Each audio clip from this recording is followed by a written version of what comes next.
Father's Day. Ay. Mas malaki.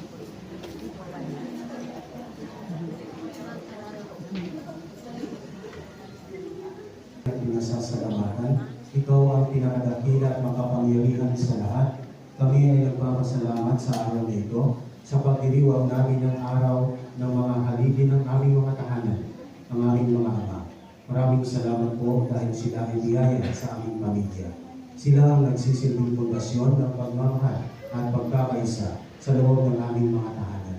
Panginoon, basbasan at gabayan mo po sila at laging ingatan.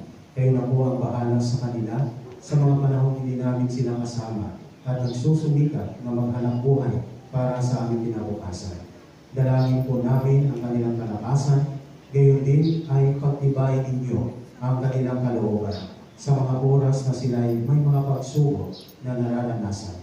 Ito ay aming dinadalangin sa pangalan ng Jesucristo kasama ng Espiritu Santo magpasawalang hanggan. Amen. San Jose, ipanalangin Ipanalangin